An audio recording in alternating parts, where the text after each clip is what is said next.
If you're stuck, overwhelmed, or waiting for the perfect moment, this video is your wake-up call. These are the 4 hard truths I wish someone could have told me earlier that probably might change the way you approach everything. Hey, my name is Linda Ndimoli, and I have spent way too long looking for answers in the wrong places. If you're new here, you're most welcome. Welcome to this space where we are not rushing, we are in a journey of becoming holistically. And today, I want to give you a mindset shift that could have saved me several years of frustration. So let's get into it. These are the things that I wish I knew earlier. Number 1, don't ask, how do I do X? Rather, ask yourself, what is stopping me from doing X? This changed everything for me. So I'll give an example of how I wanted to start a YouTube channel. I'll ask myself, how do I start a YouTube channel? But deep down, I knew that I needed a camera.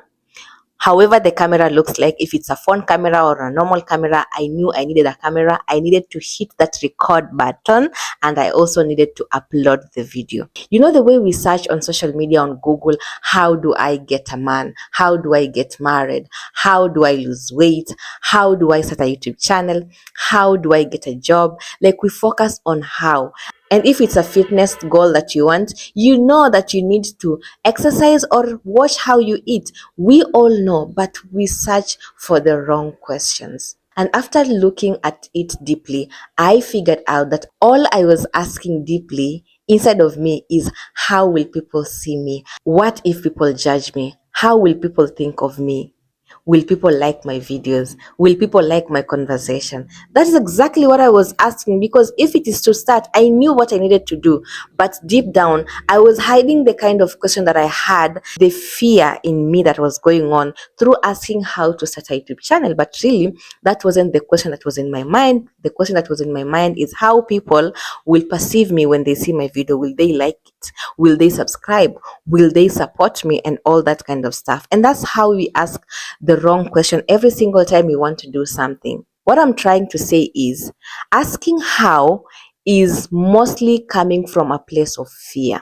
But asking what is stopping me from doing whatever I need to do is actually confronting what is really on the way of you becoming whatever you want to become, or doing whatever you want to do. Most of us already know what to do, but we ask how because we are afraid of being judged, failing, or just not getting the feedback or getting the claps that we hoped people will clap for us. Flip the question today and you will see the real barrier stopping you from becoming who you want to be. Number 2, you don't need more information. You just need to use whatever you currently have. I have spent so many months researching on the tips on how to do things, how to be productive, how to be, how to be consistent, how to have routines and all that. But the only thing that I needed to do was to start with the little information that I have. Because as much as I look for so many information, if I'm not willing to use the small current information that I have, how sure am I that I'm going to use the big or the more information that I'm going to get?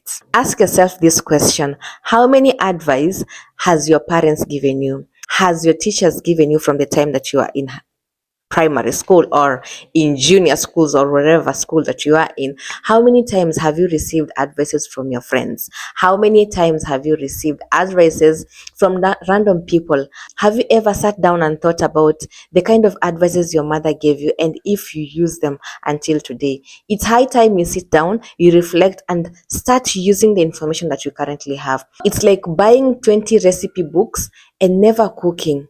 Results or progress doesn't come from knowing. It comes from doing it badly, but doing it consistently. Number 3, no one is coming to save you. I know this hurts, but it's liberating. It's liberating. And sadly, it's so new. This one hits so deep, actually, for me, because this is what I'm currently going through.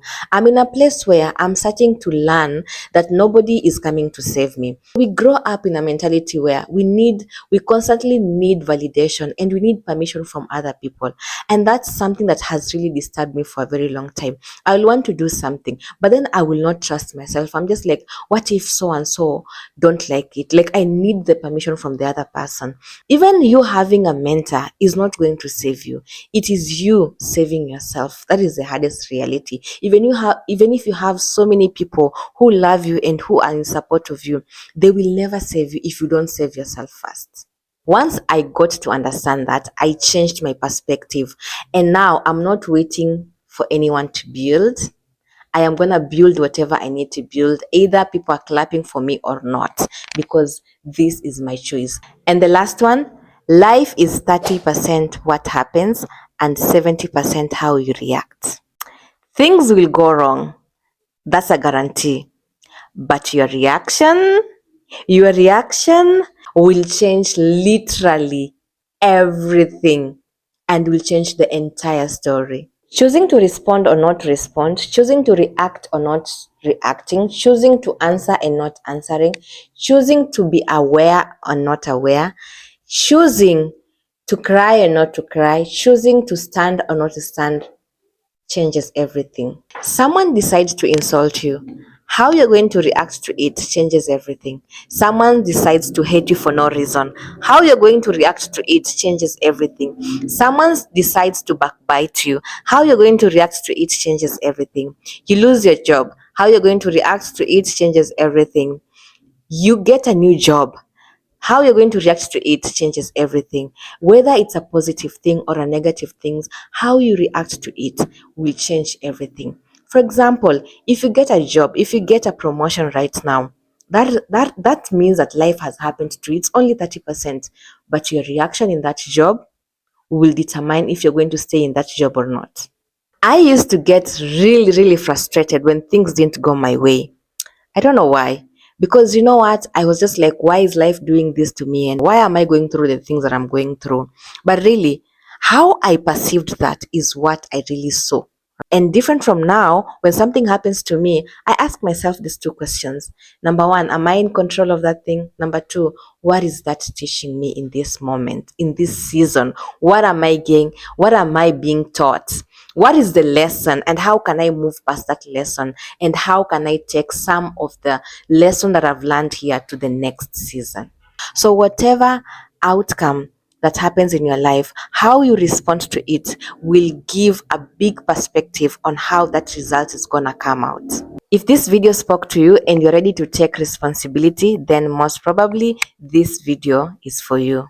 I talked about obedience and how you can start being obedient on your journey.